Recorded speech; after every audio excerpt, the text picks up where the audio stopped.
Guys, this is Matt Brunet, and welcome to Movie News Weekly, hosted by FilmBook. Now, before we begin, let's take a look at what we got in this week's news, which includes Entering the Oasis, Where's the Trailer, Jack and the Cruise, The Big Name Animals, Don't Stop Them Now, The Importance of Pedro, Pixar's Dumplings, Adam and Jem at it again, The Gas Will Be Out in Maine, and Colin's back for the Dinos. So with that said, let's get things started. People did a brand new version of Easter egg hunting this year. Ready Player One, the latest feature film by Steven Spielberg, crushed the competition to make it at the top of the box office this weekend by getting more than $41 million. Since its release on Thursday, the movie gathered a 5-day domestic total of more than $53 million. The rest of the movies this week can't even get on the level of Ready Player One, no pun intended, not even the latest Tyler Perry film, Acrimony, where the thriller can only be up in second with $17 million. Meanwhile, the engines of Black Panther have finally slowed down to the levels of the rest of the movies in theaters, where the Marvel movie got in third with more than $11 million, with I Can Only Imagine not too far behind with almost $11 million. Following these movies include last week's top movie, Pacific Rim Uprising, which plummeted down to fifth and made more than 2/3 less than last week with just more than $9 million, Sherlock Gnomes with $7 million, and a three-way tie with Love, Simon, Tomb Raider, and A Wrinkle in Time with less than $5 million. Don't worry, you still got time, dude. It ain't out until 9 months maybe?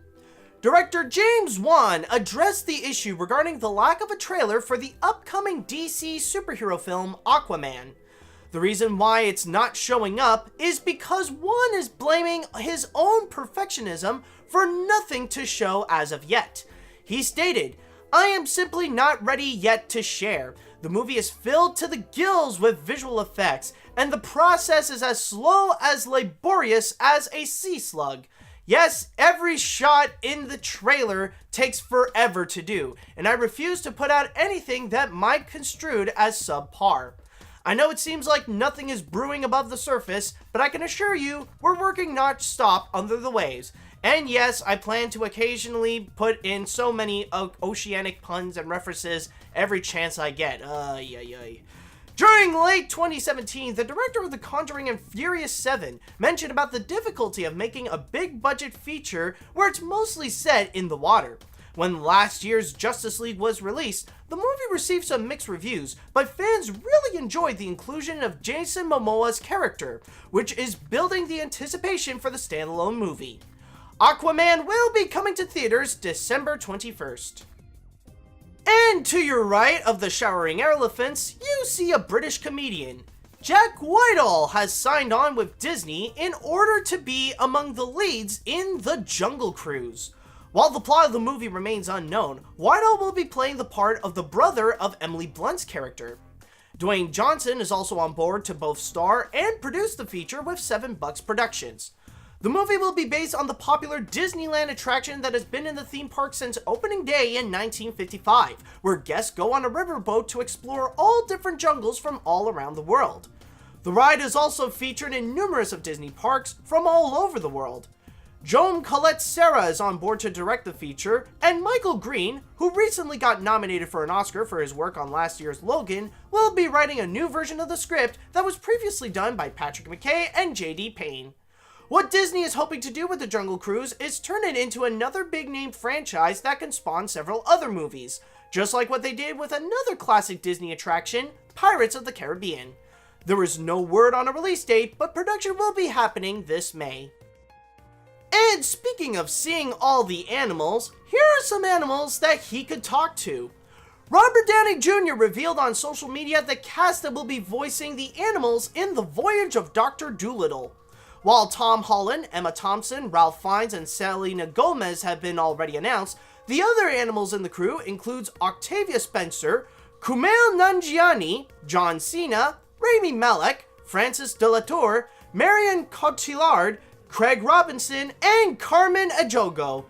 Downey Jr. will be starring as the titular character along with Antonio Banderas and Michael Sheen.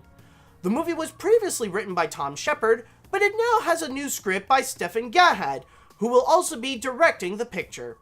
This will be the third time that Dr. Dolittle will come to the big screen. Based on the 1920s children's book by Hugh Lofting, it was adapted in 1967 and in 1998, where the latter starred Eddie Murphy, and he even appeared in the 2001 sequel. The voyage will set sail on April 12, 2019, which is not too far from the release of the fourth Avengers movie. Freddie Mercury is more prepared than the whole X-Men crew. 20th Century Fox has made some significant changes in their schedule. The most notable change is delaying both the New Mutants and Dark Phoenix. While the movie will be set 10 years after the events of X-Men Apocalypse, Phoenix was supposed to be prepared for November 2nd of this year, but now it will be moved to Valentine's Day of 2019. As for the New Mutants, this will be the second time that it had to be delayed. It was originally moved to February 22nd, 2019, but now it has to go even further to August 2nd of that year. However, the schedule switch is not all bad news. Fox also revealed that the Queen biopic, Bohemian Rhapsody, has moved up, where the film will be taking Dark Phoenix's original spot from Christmas Day to November 2nd. Fox also removed The Force from its timeline, where the kid who would be king will take its place on the March 1st, 2019 schedule. Oh, you know it's serious when the drugs get involved. Pedro Pascal, the star of the hit Netflix series Narcos, has signed on with Warner Brothers in order to be featured in the sequel to Wonder Woman, with director Patty Jenkins and star Gal Gadot will return. While no word has been revealed related to the plot or on Pascal's character, it is only said that his role will be important to the film. This will not be the first time that Pascal and Jenkins will work together. They have previously collaborated in the TV movie Exposed. Not too long ago, Kristen Wiig joined the cast of Wonder Woman 2, and she will play the role of the villain Cheetah. While not prominently known for his movie career, Pascal is a major star on television, appearing in big-name roles like Oberyn Martell in Game of Thrones and Javier Pina in Narcos. He is currently working on the film Triple Frontier, where he will star with Oscar Isaac, Garrett Hedlund, Ben Affleck, and Charlie Hunnam. Wonder Woman will be coming out for action again on November 1st, 2019. It is tradition with these Pixar films, so why not? The Tribeca Film Festival revealed the latest animated short by Pixar Animation Studios that will be appearing before The Incredibles 2. The short is called Bowel, and the synopsis reads, an empty nesting Chinese mom gets another chance at motherhood when one of her dumplings springs to life. But she must come to terms with the bittersweet revelations that nothing stays cute and small forever. The short will make a couple of landmarks for Pixar. It will be directed by Domi Shi, who will be the first ever female director of a Pixar short, and it will be the longest running at 8 minutes. Animated shorts have been a long tradition at Pixar, even before Toy Story. The mascot of the studio came from the 1986 short Luxo Jr., and 4 of them won an Oscar for Best Animated Short, including Tin Toy, Jerry's Game, For the Birds, and Piper. Bowel will premiere at the Tribeca Film Festival on April 21st, and it will be shown in front of The Incredibles 2 on June 13th. Well, these are some interesting subjects. Netflix has brought on board Adam Sandler and Jennifer Aniston in order to star in the comedy Murder Mystery.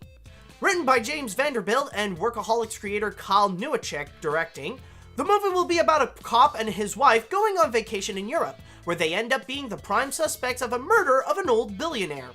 This will not be the first time that Sandler and Aniston will star in a movie. They have previously shared the screen back in 2011 with Just Go With It, where the film made a total of $215 million worldwide, and sources stated that the two have been looking for a project to collaborate again. This movie will mark as Sandler's 6th film with Netflix. He previously made big hits with the streaming service with The Ridiculous Six, The Do-Over, Sandy Wexler, The Meyerowitz Stories, and The Week Of, which will be released on April 27th with co-star Chris Rock. We'll need a lot of great horror minds on this one. James Wan, the director of the Conjuring movies, and It producer Roy Lee are teaming up with Larry Sadinsky in order to make a film adaptation of the 1987 Stephen King novel, The Tommyknockers. The book was previously adapted into a miniseries back in 1993 that starred Mark Helgeberger and Jimmy Smits, which Satitsky was the executive producer. The producer stated, "It is an allegorical tale of addiction. Steven was struggling with it at his own at the time. The threat of nuclear power, the danger of mass hysteria, and the absurdity of technical evolution running amok. All are as revealed today as the day the novel was written. It is also a tale about the eternal power of love and the grace of redemption." While Wan and Lee will be producing under their banners The Vertigo Entertainment and Atomic Monster, the producers are looking to sell their pitch onto studios and digital streamers. He controlled the dinos before, and he will do it again. Colin Trevorrow has signed on with Universal in order to direct the third installment of Jurassic World. He is already in the production as both an executive producer and writer of the feature with Emily Carmichael, who recently was credited as the writer of Pacific Rim Uprising. Steven Spielberg, Pat Crawley, and Frank Marshall will be in the feature as well as producers. This will give Jurassic World some strong similarities in terms of the patterns with its directors with the recent Star Wars trilogy. In both franchises, the first and upcoming third films have the same director, where Star Wars has J.J. Abrams and Jurassic World has Colin Trevorrow. However, both their second installments were a different director with Rian Johnson and J.A. Bayona. Coincidentally, Trevorrow was supposed to direct episode 9 of Star Wars, but he ended up leaving the job and had his job taken to Trevorrow. The second Jurassic World, Fallen Kingdom, will be released on June 22nd. And that's all I've got for this week. Thank you guys so much for watching, and don't forget to head on down to film-book.com for all the latest movie and TV news, along with their columns on the box office and their theatrical release schedule. Also, you can follow them on whatever social media you'd like. And while you're at it, you can follow me on my YouTube, Facebook, and Twitter if you're more into stuff like animation, Disney, and my weird sense of humor.